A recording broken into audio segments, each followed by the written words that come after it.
Greetings on this wonderful sunny day. My friend Zola asked me to explain numbers, so it got me thinking, and I've really only got my imagination to go on for this, plus a few things I've sort of picked up along the way. So let's have a look. What have we got? So the first question is nothing something? Because as I see it,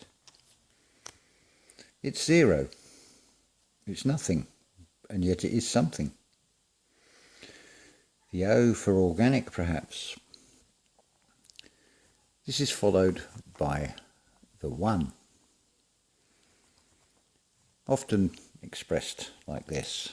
So to me, that is suggesting little I. In the organic form, you become 1, and it has this little bit on the side here which I would take to indicate working from the conscious mind only in this reality as one soul body. Interestingly, the next number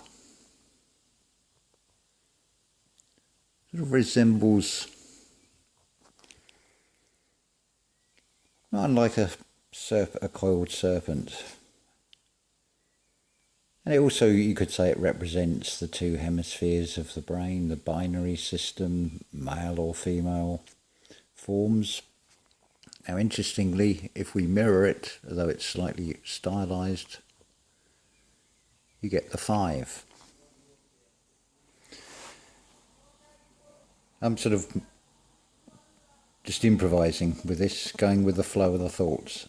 So the 5, you could say, is the 5 senses, and you're in 2 forms, male or female. And of course, if we add these together, we get 7 chakras. We'll come back to the number 7.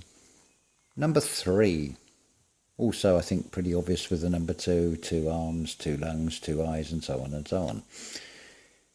Number 3, as I've shown on a previous video, it's basically half an 8. It represents divine feminine, the subconscious mind, which of course brings us to number 4, which go well together. Divine masculine, the conscious mind. You can almost see the biblical Genesis story playing out with this. From the whole, from the Creator, from nothing came one, male and he created them. Then the listening to the serpent, as it were. You're in 2 forms. 3 and 4 are very interesting because between the 3 and the 4, the whole is expressed like this. Between the 3 and the 4, the point of 3 and 4 is 1. It's complete, it's procreation. The 4 is also sort of prefixes words like foretelling, so it's a reference back to the Creator, the Father, the Father. It's for us, it's for the Creator to have an experience in one of these 2 forms of 3 or 4. It's about creation, about creating one and one within oneself, because you have the divine feminine and the divine masculine, regardless of which form you're in. 5 is the 5 senses, for example. Number 6 is another interesting number. It's basically the shape of a fetus, of a fish, a mammal, a bird. The human coming out, head downwards, the water, birth, the birth from below, which of course is mirrored in the birth from above. It is also expressed between the 2 effectively as the yin and yang symbol, which I've not drawn very well there, but I think you get the idea. So another paired or very similar number to the 1 is the 7. Let's have a look at the 7. It moves up and it's moving to the right. Interestingly, 7 chakras in the human body. Then we come to number 8, infinity. Effectively, it is nothing split in half. It has a cross.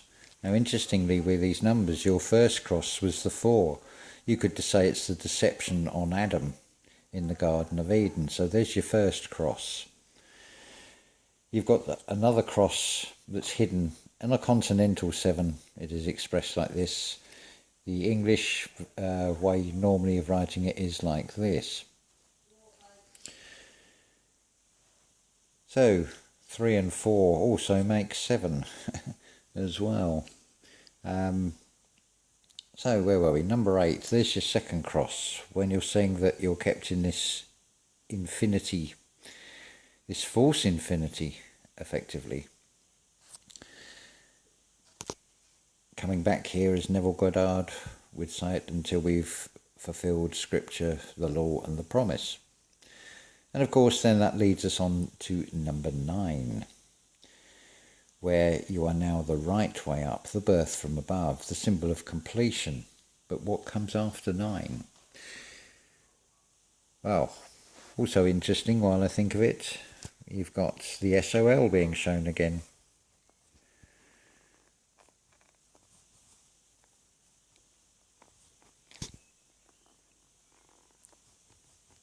Got that slightly wrong there. 510 or S10, say 10. When we're in this human form, was Elohim on 2 L's, 2 legs, 2 lower calves, and foot expressed as the letter L. But yes, after 9, after completion, what comes next? Well, we're back to effectively 1 again. Nothing and 1, which is what we are inside, everything and nothing. And then following on from that, you would have number 11, which effectively is number 2 again, expressed in a different way. And then number 12, where you've got 12 salts in the body. What else is it? There's several other bits to this. 12 entry points to the brain, I believe to the heart as well. It's reflected throughout the physiology of the human body in this. And then, of course, you have your 12 zodiac signs contained within your body from the fish of Pisces right up to Aries, which is the crown chakra.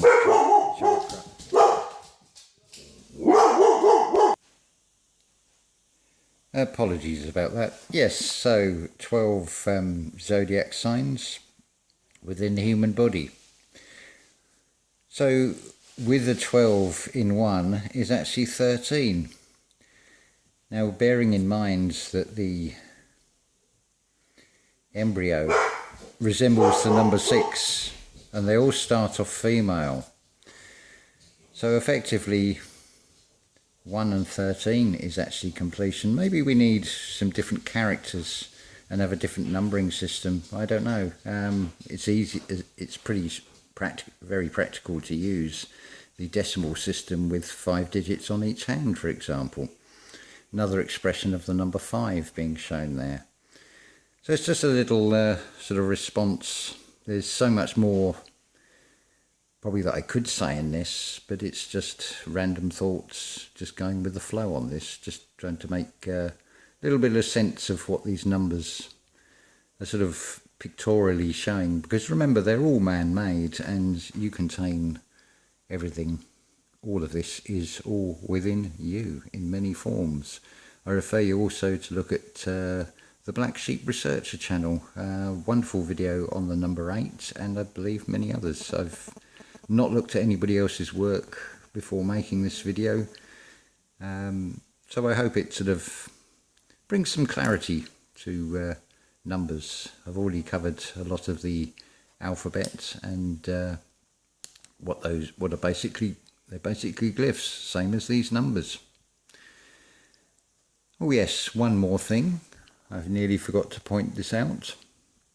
Roman numerals and the like. In the ecclesiastical records, the baptisms from the 16th century, the first three numbers 1, 2 and 3 are expressed as 3 eyes. Now interestingly, when they're expressing 4, the last one is a J. Maybe that's alluding to the 4, the first cross, the deception on humanity, because it is all part of this God becomes man, so man can learn to become God again. It is also expressed in Roman numerals as IV. 5 senses, I, from the I am into the 5. Then of course obviously you have 5, the fall of man, as a 6, as 6 neutrons, 6 protons, 6 electrons. Man is going on the journey to find that they are God. Interestingly, when you get to the number 10, do you see the cross? But it's also exchange, because procreation comes back to pi again. The union of the 3 and the 4 creates 1. So what about the secret society 7? Easy to explain. 8 infinity plus infinity equals 16. When I is spirit, it's a deception when it is, because is not. It just is. So 1 and 6 together become 7, which might explain why 7 has its alternate, less than pleasant aspect to it, as opposed to 7 heavens, 7 colours of the rainbows, 7 chakras. But it begs the question also, if we have 6 chakras within the human body, and the 7th one is the crown that is just outside the body, is that the link, which would mean we would have a total of 13, as above so below being the premise for this? Just a few thoughts there. Let me know what you think, and hopefully this makes a bit of sense, a bit of clarity to these numbers and why they're expressed the way they are in a written form.